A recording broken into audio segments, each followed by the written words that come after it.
Բարև ձեզ, ողջունում ենք բոլոր նրանց, ովքեր հետևում են մեզ Armenpress լրատվական գործակալության մամուլի կենտրոնում, այսօր հյուրընկալել ենք աշխատանքի և սոցիալական հարցերի նախարարության, կենսաթոշակային ապահովության և այլ դրամական վճարների վարչության պետ Անահիտ Գալստյանին։ Բարև ձեզ Տիկին Գալստյան, շնորհակալություն, որ այստեղ եք։ Նախատեսվում են փոփոխություններ երեխայի ծննդով պայմանավորված պետական նպաստների տրամադրման գործընթացում։ Կխնդրենք Տիկին Գալստյանին ներկայացնել մանրամասներ, այնուհետև կշարունակենք հարցերով, խնդրեմ։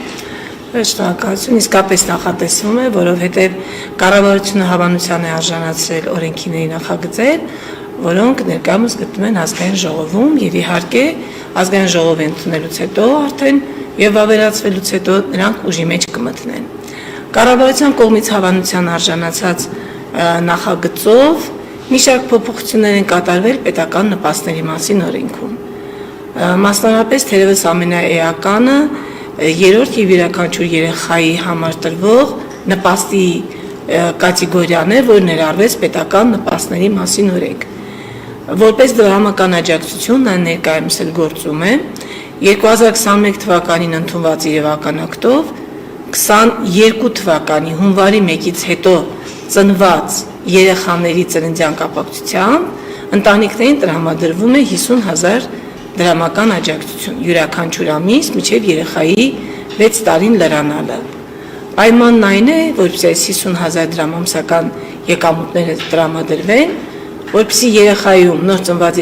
ծնված երեխայի կարգաթիվը լինի երրորդ կամ հաջորդ, այսինքն 22 թվականի հունվարի 1-ից հետո ընտանիքում ծնվի 3-րդ, 4-րդ, 5-րդ երեխա, մեկից ավել երեխա ծնվելու դեպքում տրվում է յուրաքանչյուր երեխայի համար, այսինքն օրինակ եթե ընտանիքում առաջին անգամ եռյակ ծնվի, ապա յուրաքանչյուր երեխայի համար 50,000 դրամները կտրամադրվեն մինչև երեխաների 6 տարին լրանալը։ Պայմանն նաև որպեսզի երեխայի ծնողները լինեն ՀՀ քաղաքացիներ, առնվազն դիմող ծնողում դիմումի հիման վրա կնշանակվի լինի Հայաստանի Հանրապետության քաղաքացի։ Սա դրամական աջակցություն էր, իրականացվում էր որպես ծրագիր, ինքը այսպես փորձնական ծրագիր էր եւ բավական երկար 22 թվականից սկսած մենք իրականացրեցինք 22, 23, 24, 25։ 4 տարի իրականացրեցինք ծրագիրը։ 25 թվականին նախարարության ազգային ինստիտուտը վերլուծություններ կատարեց, ուսումնասիրություններ կատարեց եւ ուսումնասիրության արդյունքով պարզվեց, որ այնուհանդերձ միջոցառումը դրական ազդեցություն ունի ժողովրդագրական իրավիճակի բարելավման համար։ Ըստ այդմ որոշվեց փոխել այդ դրամական աջակցության կարգավիճակը, փոխանակ տրամադրելու որպես միջոցառում, դարձնել ավելի պարտադիր, դրամական աջակցություն պետության կողմից եւ սահմանվի որպես պետական նպաստի առանցին տեսակ։ Սա նշանակում է օրենքի ընդունումից հետո արդեն Հայաստանի Հանրապետության օրենսդրությամբ երեխայի ծննդյան կապակցությամբ կտրամադրվի 4 նպաստ, նախքին 3-ի փոխարեն։ Առաջինը բնականաբար մայրության նպաստն է տրվում է հղի կնոջը, ընդ որում թե աշխատող, թե չաշխատող մամաներին։ Երկրորդը տրվում է երեխայի ծնվելուց, արդեն մյուս 3-ը տրամադրվում է երեխայի ծնվելուց հետո, երեխայի ծննդյան միանվագ նպաստը, մինչև 2 տարեկան երեխայի խնամքի նպաստը եւ այս 4-րդ տեսակը, որ կներմուծվի օրենքի ընդունումով, 3-րդ եւ յուրաքանչյուր երեխայի պետական նպաստը։ Առաջին ասացի բոլոր մամաներին է տրամադրվում, ծննդյան միանվագ նպաստը բոլոր ընտանիքներին է տրամադրվում, չաշխատող ներողություն, մինչև 2 տարեկան երեխայի խնամքի նպաստը դարձյալ բոլոր մամաներին է տրամադրվում, ես կասեի ծնողին, որովհետև մենք ունենք նաև հայր ու նշանակել ենք երեխայի խնամքի նպաստ, եւ այս 4-րդ տեսակը արդեն կարգատվից կախված ենք տալիս։ Ընդ որում պիտի դիտարկել այս օրենսդրական փոփոխությունը համակարգային, որովհետև զուգահեռաբար վերանայվում է նաև երեխայի ծննդյան միանվագ նպաստի համակարգը։ Մինչ այժմ ծննդյան միանվագ նպաստը տրվում էր կախված կարգաթվից, առաջին, երկրորդ երեխաների համար տրամադրվում է, այսօր էլ տրամադրվում է 300,000 դրամ, երրորդ եւ չորրորդ երեխաների դեպքում 1 միլիոնական դրամ եւ 5 եւ ավելի երեխայի դեպքում 1,500,000 դրամ։ Սա երեխայի ծննդյան միանվագ նպաստի գործող համակարգն է։ Այ երբ որ բերում ենք 50,000-ական դրամական աջակցությունը դարձնում ենք պետական նպաստի տեսակ, այսինքն տալիս ենք օրենքով սահմանված պարտավորություն կառավարության համար, զուգահեռաբար վերանայում ենք նաև երեխայի ծննդյան միանվագ նպաստը եւ ներդաշնակեցնում ենք ընդհանուրը։ Նախատեսվում է ծննդյան միանվագ նպաստի չափը համահարթեցնել, դարձնել 500,000 դրամ եւ առաջին եւ երկրորդ եւ երրորդ եւ չորրորդ եւ 5-րդ եւ յուրաքանչյուր հաջորդ, այսինքն անկախ կարգաթվից կտրամադրվի 500,000-ական դրամ։ Իսկ այ կարգաթվից կախված արդեն կվճարվի բացառապես երրորդ եւ յուրաքանչյուր երեխայի կապակցությամբ տրվող պետական նպաստը։ Շատ լավ, այս փոփոխությունները ինչին են ուղղված, հատկապես այս 500,000 դրամները, որ անկախ կարգաթվից սահմանվում է, ինչ ենք ակնկալում եւ ընդհանուր առմամբ դաշտում ինչ կփոխի։ Նպաստի որևէ տեսակը առանձնացնելու կարիք չկա,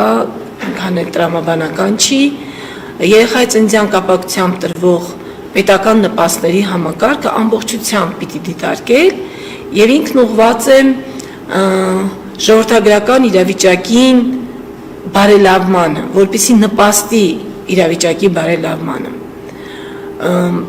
Պարզ է, որ առանցին որևէ նպաստ ինքնին վերցրած չի կարող ժողովրդագրական իրավիճակին այդպես կողմնորոշիչ, որոշիչ գործիքը լինել, համալիր պետք է նայել ոչ միայն պետական նպաստ համակարգով, այլ ընդհանրապես ձեռնարկվող միջոցառումների շրջանակներով պիտի դիտարկել ժողովրդագրական իրավիճակի բարելավումը եւ այս դեպքում երկու տարբեր նպաստներ կարգաթվով տրամադրել նպատակահարմար չէ, ստացվում է մենք բացառապես խրախուսում ենք երրորդ, չորրորդ, երրորդ եւ յուրաքանչյուր հաջորդ երեխայի ծնունդը, այն դեպքում, երբ որ մենք ունենք ծնունդների անկում։ 24 թվականին գրանցվեց ցավոք սրտի նվազում, 25 թվականում առաջին 9 ամսվա տվյալները այսպես մխիթարիչ չեն աճի տեսանկյունից։ Վերջին 7 տարիներին կայունացել ենք 2018 թվականից սկսած կայունացել ենք 36,000 շուրջ երեխայի ծննդի ցուցանիշի վրա, ցավոք սրտի 24 թվականին 36,000 ցուցանիշն իջավ, 33-ից 34,000 երեխա շուրջ ծնվեց, այսինքն պիտի համալիր միջոցառումներ ձեռնարկել նաև ընդհանուր ծնելիությունը խրախուսելու համար եւ այս պարագայում երրորդ, չորրորդին պիտի նախ առաջին երկրորդները նախորդեն, այնպես որ պիտի ծրագիրն ուղղված լինի նաև առաջին երկրորդ երեխաների խրախուսմանը։ Այս տեսանկյունից օրինակ մինչև 2 տարեկան երեխայի խնամքի նպաստ համակարգը բավական լավացվեց եւ մենք հիմա եթե նախկինում տրամադրում ենք միայն աշխատող մամաներին, այն էլ եթե գտնվում էր խնամքի արձակուրդում, հիմա տրամադրվում են բոլոր մամաներին եւ ընդհանրապես խնամքի արձակուրդում գտնվելու հանգամանքը էական է խնամքի չափը որոշելիս, եթե ծնողը կգտնվի խնամքի արձակուրդում, ապա նա ստանում է 37,500 դրամ, իսկ եթե նա չի գտնվում խնամքի արձակուրդում, անկախ էմանից աշխատում է, չի աշխատում, խնամքի նպաստի չափը 31,600 դրամ է։ Պարզապես դիտարկումներ կային այս նախագծի եւ գումարի փոփոխության հետ կապված, որ 1,500,000 դրամը կարծես թե այսպես խրախուսող կամ շարժիչ գործոներ երրորդ եւ հաջորդ երեխայի ծնունդի հետ կապված եւ դա ինչ որ առումով իր փոփոխությունը ամեն դեպքում տալիս էր, մտավախություն չկա, որ այդ հարթությունում երրորդ եւ հաջորդ երեխաների ծննդյան հարթությունում մենք ամեն դեպքում հետընթաց կունենանք։ Տեսեք, եթե այս օրենքը չընդունվի, ինչ կունենանք մենք իրավական դաշտում։ 25 թվականի դեկտեմբերի 31-ից հետո ընտանիքում 3 եւ յուրաքանչյուր հաջորդ երեխայի ծննդյան կապակցությամբ տրվելու է միայն երեխայի ծննդյան միանվագ նպաստ, որովհետև միջոցառումը, որի շրջանակներում 50,000 դրամները տրամադրվում են, նախատեսված էր մինչև 25 թվականի դեկտեմբերի 31-ը ծնված երեխաների համար։ Այսինքն, եթե որևէ իրավական ակտ չընդունվի, երրորդ երեխա ծնվելու դեպքում ընտանիքին կտրվի ընդամենը 1,500,000 դրամ։ Իսկ այս օրենսդրական փոփոխության արդյունքում ընտանիքին 6 տարի կտրամադրվի ամսական 50,000 դրամ եւ գումարած 500,000 դրամ։ Ստացվում է, որ գումարային առումով երրորդ եւ յուրաքանչյուր հաջորդ երեխա ունեցող ընտանիքները այսպես շահեկան վիճակում շարունակում են գտնվել ֆինանսական առումով։ Շատ լավ կհիշեցնեք այս գումարը, որ երեխայի համար փոխանցվում է, հա, հիմա ներկայումս 1.500.000-ն է, օրենքը փոփոխություն մտնել, հետո 500.000 է, ազատ են ծնողները ծախսի առումով ուղղությունների, թե կոնկրետ ինչ-որ ուղղություններ կան։ Նախ հունվարի 1-ից ամրագրենք, որ ճիշտ է օրենք ուժի մեջ կմտնի, եթե ազգային ժողովից ընդունվի, ազգային ժողովի կողմից ընդունվի հունվարի 1-ից, այնուհանդերձ հաշվի առնելով երեխայի պլանավորման պրոցեսները, հղիության տևողությունը, այս մասով, որ համահար դրույքաչափեր կսահմանվեն, օրենք ուժի մեջ կմտնի սեպտեմբերի 1-ից, այսինքն սեպտեմբերի 1-ից հետո ծնված երեխաների պարագայում կնշանակվի եւ կվճարվի համահար չափով երեխայի ծննդյան միանավակ նպաստ։ Ովքեր իրենց ընտանիքները պլանավորել են, ընտանիքներում երեխայի ծնունդը պլանավորել են գործող իրավական դաշտի հաշվառմամբ, ապա նրանց կյանքում որևէ բան չի փոխվի։ Շատ լավ, մի այսպիսի հարց կներեք, հարցին կարծես ամբողջությամբ չպատասխանեցի, հարցը ինչպիսին էր։ Ես ուղղակի դրա վրա ուշադրությունս ամրագրեցի, որպեսզի մեր ընտանիքներին տեղեկացնեմ։ Ուղղությունները ուղղակի, ծախսերի ուղղությունները կներեք, պետական նպաստի ծախսման ուղղությունը չի կարող պլանավորվել։ Պետական նպաստը դա աջակցությունն է պետության կողմից։ Իսկ այդ աջակցությունը ընտանիքը ողջությամբ կնախընտրի ծախսել, դա բնականաբար ընտանիքի որոշելիք հարցն է։ Եթե ես չեմ սխալվում, այսպիսի մի դրույթ էլ կա, չէ, եթե այս նպաստները անկանխիկ եղանակով ծախսեն ծնողները, որոշակի հետ վճար լինելու է, թե չէ։ Կարծես այդպիսի բան աչքովս ընկավ։ Ճիշտ է, ձեր աչքով ընկել։ Պետական բյուջեից այն բոլոր դրամական աջակցությունները, բոլոր, որոնք վճարվում են արբերական, սոցիալական, դրամական վճարների հաշվով, ժողովրդին դա ավելի շատ ծանոթ է կեսաթշակի հաշվով, այսինքն դրանք այն գումարներն են, որոնք բացվում են միասնական սոցիալական ծառայության տրամադրված տվյալների հիման վրա, բանկային հաշիվները բացվում են եւ վճարվում են այդ հատուկ բանկային հաշիվներով։ Այդ բանկային հաշիվներով կատարած բոլոր անկանխիկ վճարների նկատմամբ, վճարումների նկատմամբ հաշվարկվում է հետվճար, այսօր 12%-ով առավելագույնը 6000 դրամ նախատեսվում է դարձյալ իրավական ակտի մակարդակով, հա, չէ արդեն ընդունվել է ներողություն։ Հունվարի 1-ից հետվճարի չափը 20% է, նախորդ կառավարության նիստում արդեն որոշումն ընդունվեց,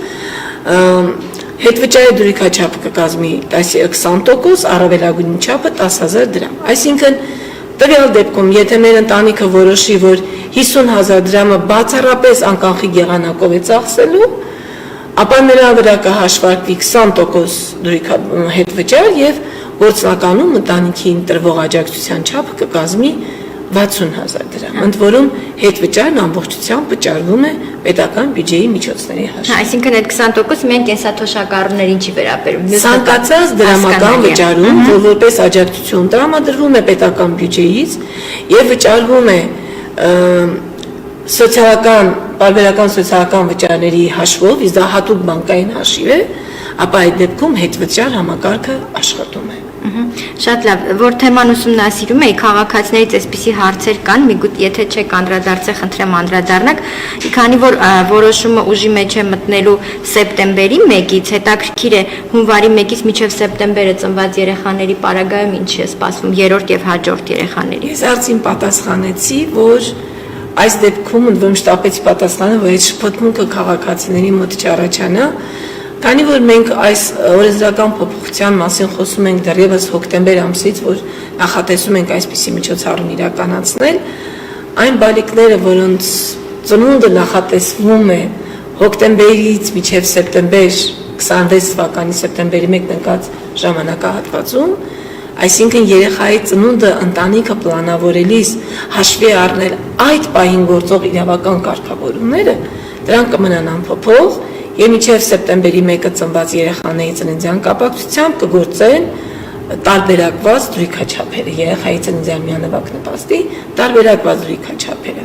Առաջին երկրորդ երեխայի դեպքում կտրվի 300,000 դրամ,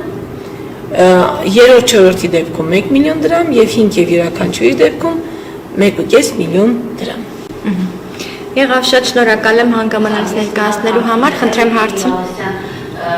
Գյուղաբնակ ու քաղաքաբնակ մայրերի դեպքում իջեր 2 տարեկան երեխայի ծնծել նպաստի չափը ինչ-որ փոփոխություն հաշվարկի մեջ ոնց է հաշվարկը։ Ինքը փոփոխության չի ենթարկվի, ինչպես այսօր, այնպես էլ հունվարի 1-ից հետո, այն դեպքում, երբ որ գյուղաբնակ ծնողը կգտնվի խնամքի արձակուրդում, նա կստանա 37,500 դրամ, դա խնամքի արձակուրդում գտնվելու դիմաց, եւ որպես գյուղաբնակ մամա եւս 31,600 դրամ։ Այսինքն 69,100 դրամ, ինչպես այսօր կա խնամքի նպաստի գործող չափը, այնպես էլ կշարունակվի նաեւ հունվարի 1-ից հետո։ Իսկ մայրիկն ու երեխան նույն պայմանը։ Դա վաղուց այդ պայմանը համբաց է, որպեսզի մայրն ու երեխան բնակության նույն հասցեում հաշվառված լինեն, բոլոր նպաստների պարագայում շատ կարևոր հանգամանք է Հայաստանի Հանրապետության վայրի հասցեով հաշվառում ունենալը։ Ընդ որում 3 եւ յուրաքանչյուր հաջորդ երեխայի պարագայում, ինչպես ներկայումս, այնպես էլ հաջորդիվ նոր իրավակարգավորումներով պայմանը բավական խիստ է։ Մենք վերջին հաշվով ժողովրդագրություն ենք խրախուսում։ Ժողովրդագրությունը պիտի լինի Հայաստանի Հանրապետությունում եւ եթե երեխան 6 ամսից ավել բացակայում է Հայաստանի Հանրապետությունում, ապա ստանալու իրավունքը դադարեցվում է։ Այսինքն մենք պիտի հասկանանք, որ մեր պետական միջոցներն ուղղվում են հատկապես Հայաստանի Հանրապետությունում բարիկների ծնվելուն, մեծանալուն եւ Հայաստանի Հանրապետության ժողովրդագրական իրավիճակի բարելավմանը։ Շնորհակալություն շատ հանգամանալից ներկայացնելու համար, հավելելու բանն եք։ Չէ։ Շնորհակալ եմ, ավարտենք։